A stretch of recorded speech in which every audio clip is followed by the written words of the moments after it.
Good afternoon and welcome, everyone. I'm Chancellor Alexander Cartwright, and I'm so thrilled to celebrate a remarkable legacy of support for the University of Missouri today. I'm so privileged to welcome our Mizzou alumni back to campus. I love to hear how a single Mizzou-made legacy can ripple across generations, changing lives and starting a tradition that's bigger than any individual. Today, we have a great example of what that impact looks like. Ken Donahue graduated from our College of Engineering with his industrial engineering degree in 1967. But his bond with Mizzou began long before that. Jack Donohew, Ken's father, earned a chemical engineering degree from MU in 1933, and he was awarded the Missouri Honor Award for Distinguished Service in Engineering in 1961. And in 1950, Ken's uncle, Paul Zollman, was a member of the College of Veterinary Medicine's first graduating class. Ken's mother, two of his aunts, his second cousin, and his grandfather are also Mizzou alumni. This family clearly bleeds black and gold. I'd love to see how much collective black and gold they have. And that's a big part of why today Ken and his wife, Ellen Kippel, will honor this Mizzou-made legacy with two extraordinary investments that will bring more opportunities to our MU community and help us serve the world even more. First, in honor of Ken's uncle, Paul Zollman, Ken and Ellen have committed $310,000 to support the College of Veterinary Medicine's Shelter Medicine program.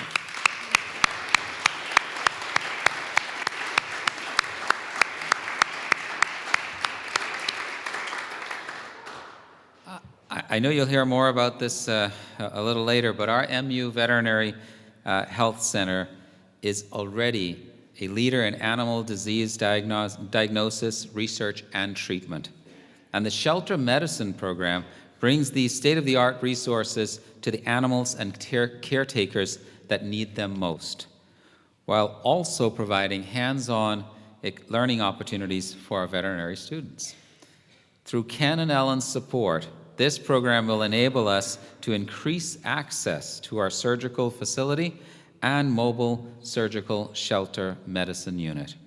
We can help relieve the care burden on our statewide shelters and the devoted people who run them, and improve animal health. We are so grateful for Ken and Ellen's generosity, but it doesn't stop there. There's even more.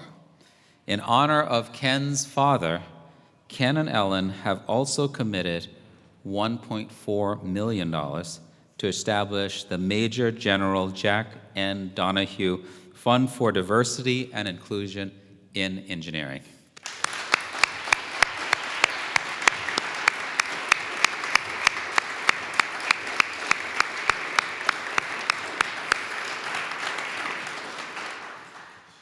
This is amazing.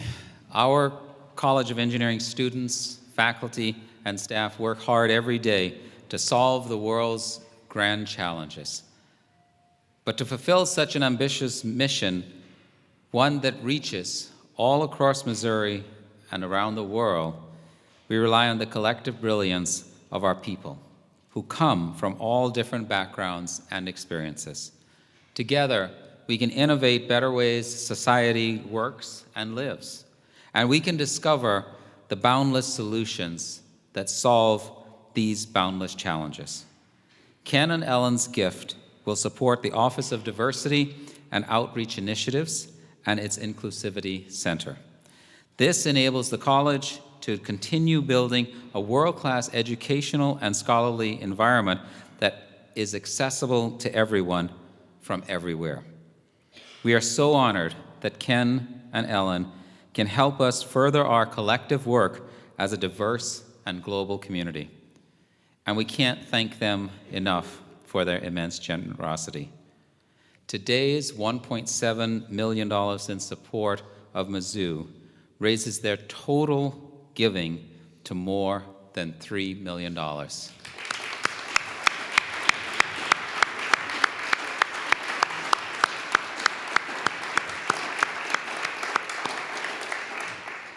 That's remarkable, and I will tell you that personally, I've been blessed to know both Ken and Ellen and get to know them, and I can't even describe how incredible both of them are. Humble and really want to help this institution in every way that they can, and we are so lucky to have both of you be part of the Mizzou family. Thank you so much for everything you do.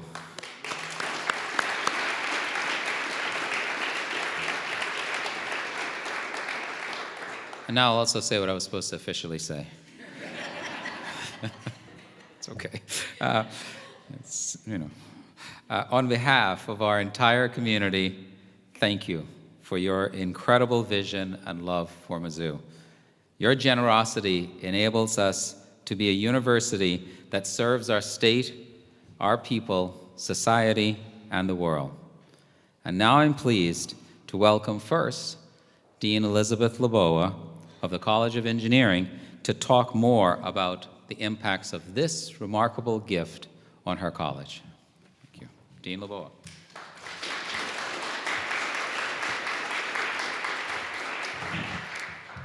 Thank you, Chancellor Cartwright, for that wonderful introduction, and thank you again to Ken and Ellen for your generous support also of the College of Vet Med. I have to say, as a dog lover, this providing care to shelter animals in need is near and dear to my heart as well. Ken and Ellen and I had a chance to meet earlier today and also last night. If all of you might recall, Stephen Covey was here giving an incredible presentation.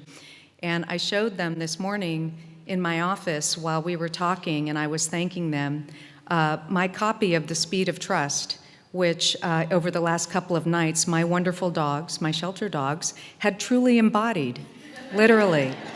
And I still had most of the book, but we laughed together. So yes, and that's right. I saw the important parts of the book. But of course, your gift will provide great learning opportunities for our veterinary students, and which I know Dean Henry will spend time talking about.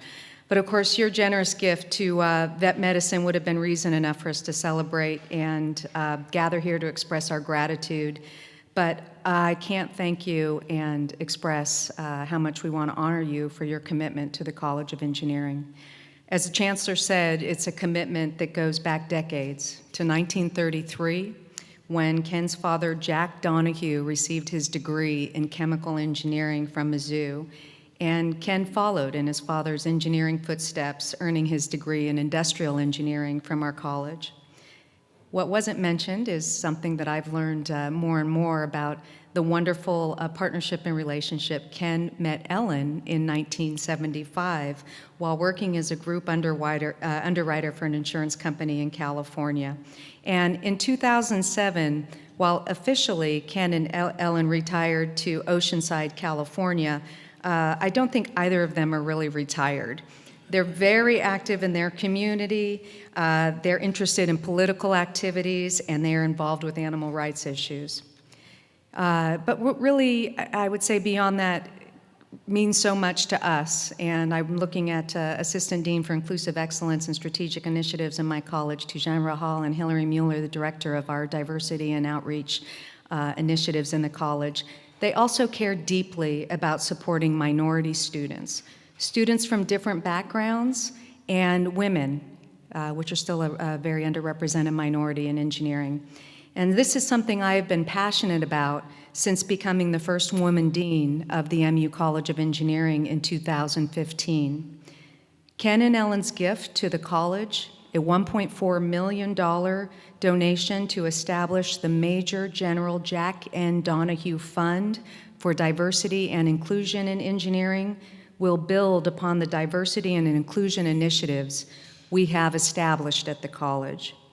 Our Office of Diversity and Outreach Initiatives facilitates the outreach, recruitment, retention, and overall success of all members of our community, especially from those from backgrounds traditionally underrepresented in engineering.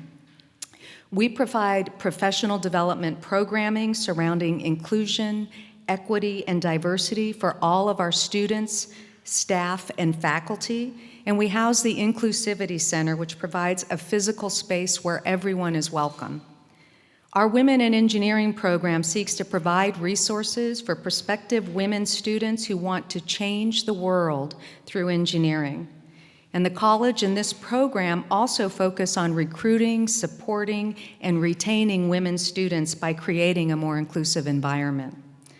Our college has more than 50 student organizations, and many of them support underrepresented groups, such as the American Indian Science and Engineering Society, the National Society of Black Engineers, the Society of Hispanic Professional Engineers, the Society of Women Engineers, and Alpha Omega Epsilon, a sorority for women in the STEM fields. Our Office of Diversity and Outreach Initiatives actively supports and helps these organizations succeed. And I've always believed that the more diverse the viewpoints and input, the more likely we are to come up with the kind of creative, cutting-edge ideas to solve seemingly impossible problems and make the world a better place. I truly believe innovation lies at the intersections. To solve the kinds of global challenges that lay before us, we must be equipped with the skills to work collaboratively with people from all backgrounds and walks of life and to embrace diverse perspectives. Over the past few years, we have made great strides toward becoming a more welcoming, more inclusive campus and college, but of course there's always more work to do. The Major General Jack N. Donohue Fund for Diversity and Inclusion in Engineering provides the resources that will allow us to redouble our efforts to make the College of Engineering and the University of Missouri a place where everyone feels safe, secure, welcome, and able to achieve their incredible dreams. It is now my pleasure to introduce the first female dean of the College of Veterinary Medicine, Carolyn Henry.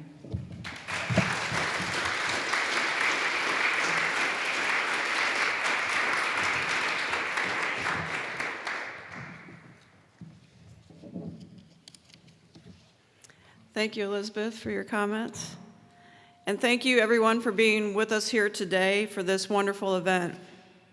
I'd also like to thank Ellen and Ken for improving the lives of Missouri's shelter animal population and supporting the education of our future veterinarians. We're, of course, grateful for all of the support that we receive for the college, but I have to say this one has a special place in my heart. We were just at lunch, and I think we were about 22 minutes in before we started sharing pictures of our pets, as often happens when you have animal lovers get together. And I've got 2 pit bulls, and Elizabeth and my dogs have play dates, giving you more information than you want, but we have 2 rescued pit bulls, Betty Davis and Patches O'Houlihan. And as rescues, I appreciate the support that your efforts bring to programs like our shelter medicine program and to others. As Chancellor Cartwright noted, Ellen and Ken established the Paul E. Zalman Fund for Shelter Medicine in honor of Ken's uncle.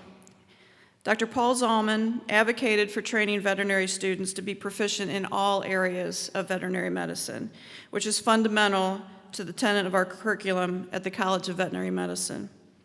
During their shelter medicine rotation, our students develop and improve the clinical skills that they need on day 1 after graduation. Our shelter medicine program began in 2011 to provide preventative veterinary medicine services to animal shelters throughout Missouri. All of our DVM candidates are required to spend at least 3 weeks in the shelter medicine rotation. And under the supervision of our licensed clinicians, our future veterinarians gain hands-on experience in spaying and neutering shelter dogs, administering vaccinations, deworming animals, and conducting health exams. Sometimes they're even called upon to remove masses or to treat orthopedic injuries, which requires a little bit of engineering, so we've got that too. Through the program, shelter animals also receive dental care, some of which is extensive and requires multiple extractions. And all of these services help to prevent disease outbreaks, greatly improve the animal's chances of being adopted, and help communities and animal shelters keep down expenses. In addition to building clinical expertise, the shelter medicine program encourages our students to appreciate the importance of giving back to their communities and to their veterinary profession. By cultivating a servant leadership mindset, we believe that our students will carry forth that principle when they go out into practice. Since the program started and up until this August, it was housed at the college's Middlebush Farm, which is about 10 miles south of town. Not an actually ideal situation if you're bringing animals from the Humane Society, which is our primary shelter partner here in Columbia, the Central Missouri Humane Society. The new space that we have is extremely functional, and its central location and access close to the shelter will allow us to greatly enhance our capacity and flow of our program. With 7 active and 5 intermittent partnerships with animal shelters, we're on track to spay or neuter 1,500 cats and 550 dogs in 2019 alone. We also recently held our first Rabbit Spay-Neuter Day for adoptable rabbits at the Central Missouri Humane Society. There's a joke in there that I'm just going to pass on. Our ability to improve and save thousands upon thousands of lives since the program started 8 years ago is directly attributable to the shelter medicine faculty and staff, our students, and of course, generous friends like Ellen and Ken. The shelter medicine program continues to strengthen current relationships and build new partnerships locally and around our state to improve the health of dogs and cats, and sometimes rabbits in shelters. We have a vision for the future of our program as we evolve to meet the needs of our shelter partners and to train our veterinary students to serve their communities. And that vision is inspired by the compassion and commitment of people like Ellen and Ken. It now gives me immense pleasure to welcome Ken to the podium to share some thoughts.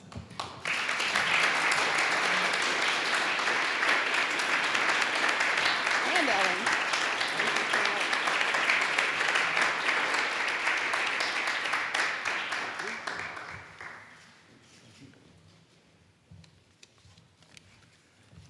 I'm not one that likes to speak. That's why I want my Ellen with me. And since really my father is saying we took a second life insurance policy on Ellen.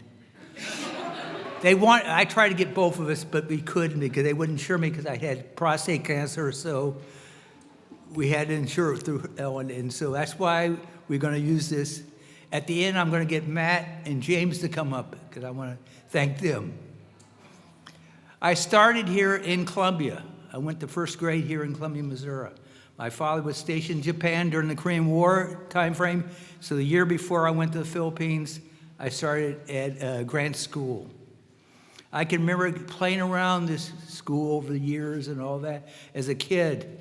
I can remember rolling on the columns and all that. So I always felt part of this university was in my soul. I picked Paul because he loved animals. He was we used to kidnap him. My brother and I used to kidnap him and take it out and get ice cream here. Back in the late 40s, early 50s, I can remember that. So he was always my idol and all that. He loved animals. He never had a job. He had an avocation. I saw the love of animals in his eyes. We used to go up to Mayo Clinic, and he used to walk us around and show us experiments, and I used to love that. My father, because of education, I always felt, I never had a father-son relationship because my father being in the military, he had another job. So I never really had that, but I always knew he loved education. And when he came here, he always brought me around the campus and all that. And I love the engineering building. I have to say, the new structure I don't quite like. It's the new brick over the old brick. I never liked the white campus, but it just, the color, that was not a color I liked. But on campus here around the columns has always been mine. I went to summer school here one year. I was visiting my grandparents. My grandfather was in soil conservation. So one summer, in fact, he took me on a trip around Missouri when he went around the farms, and he took me out, and I saw the small towns, and I can remember when the hotels were in the towns you stayed. You didn't have motels and all that. And I enjoyed it. Went to Hannibal, spent a day there. He took me through that. So I always was associated to Missouri. I went a time frame after with Tom, when the Republicans controlled this and they started taking funds away from the university. And I felt like, why are you trying to take away from something we're trying to train our future leaders and all that? The part with the VA, with the vet school was because of the Mayo Clinic and all that is why I picked the vet school. And I wanted to thank very much James. James, I wish you'd come up here. Because when we started talking about this, and he helped me to do this, and I want to thank you very much.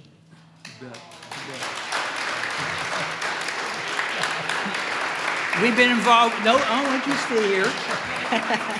We've been associated for so long. I almost feel like he's equivalent to my brother now. I want Matt to come up. When I first met Matt, we started talking about what we were going to do with my father. And he brought this idea of the diversity in education. And because of him, his reason, and to me, honestly, he does look a little bit like my father, to be honest. I can see in his face and all that. And so because of him is why I picked that. We already had donated through James earlier money, but I didn't get the idea to get my father and my uncle, and they were always my guiding light right in life. And so that's the reason why with these two gentlemen, I thank you very much. So I appreciate.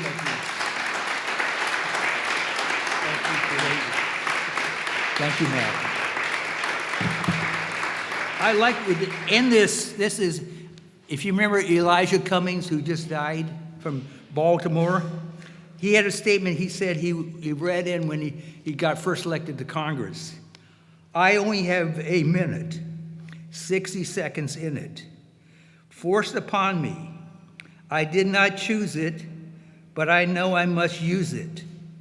Give account. If I abuse it, suffer if I lose it.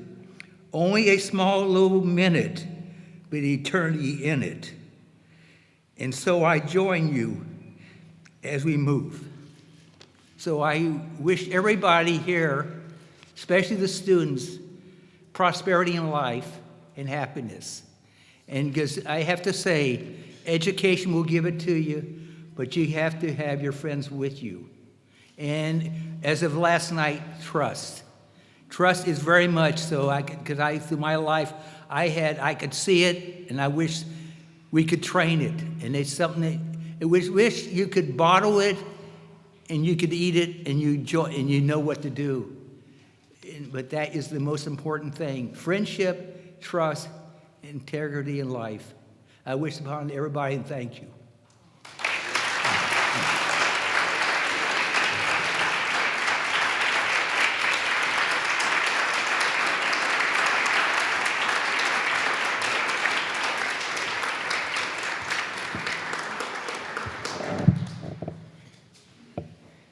I can't do anything but wrap up after that, but I just want to tell you, Ken and Ellen, you made my day on a number of fronts.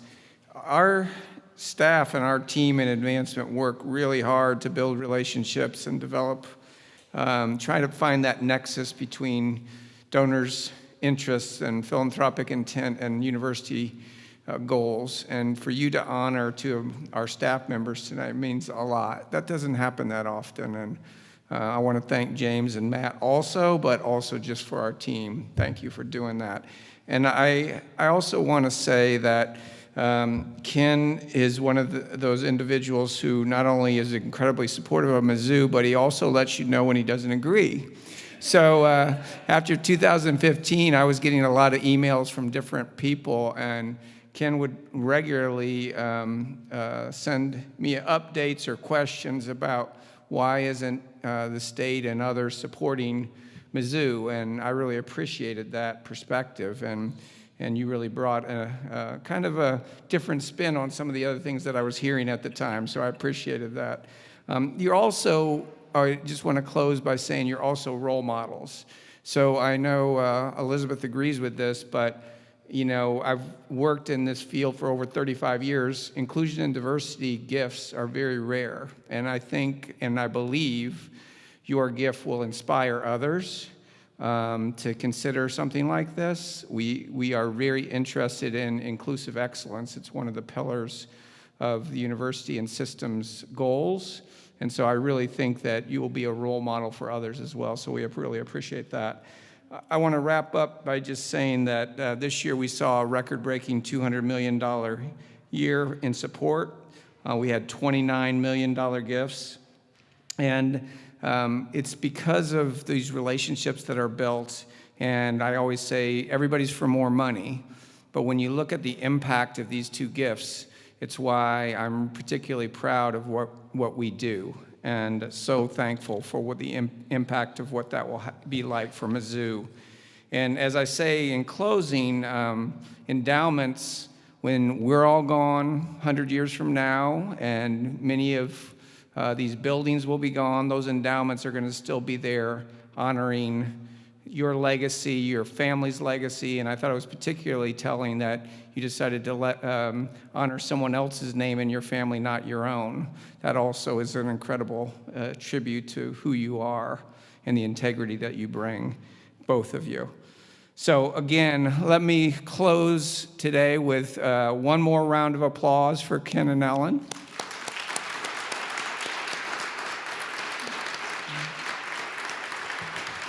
And Ken's already told me he's got a couple of cookies on, that has his name on it. So we're going to go back there and enjoy. Please enjoy the reception. And thank you for being here. M-I-Z. Thank you.